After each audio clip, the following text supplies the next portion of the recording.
এই চরমোনাই মানে পরিচালিত কোন সংগঠনের সাথে কোন কমিটিতে সদস্য পদেও থাকতে পারবে না।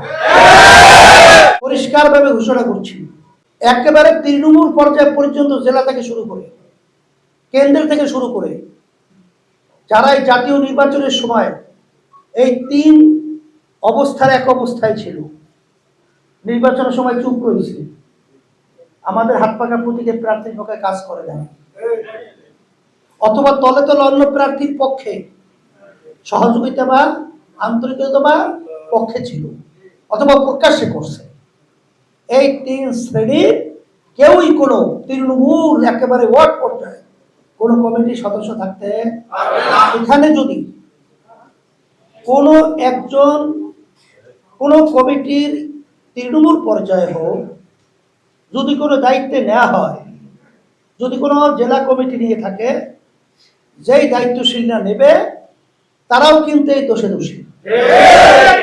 থানা কমিটির কোনো দায়িত্বশীল যদি নিয়ে থাকে তারাও এই দোষে দোষী। কেন্দ্রীয় কমিটিরও যদি কেউ নিয়ে থাকে তারাও এই দোষে দোষী।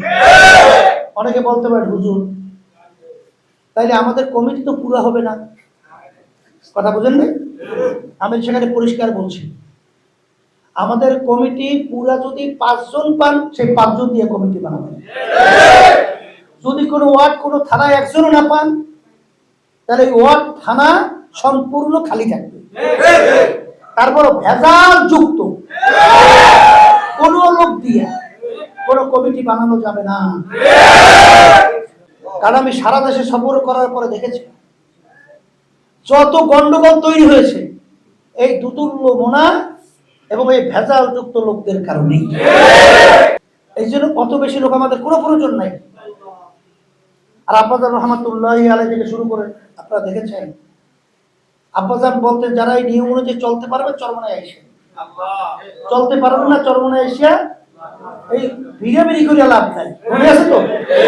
চলাফেরায় কষ্ট, ঝামেলা, কথা ঠিক। এই বিষয়টা প্রথম আপনারা লক্ষ্য রাখেন।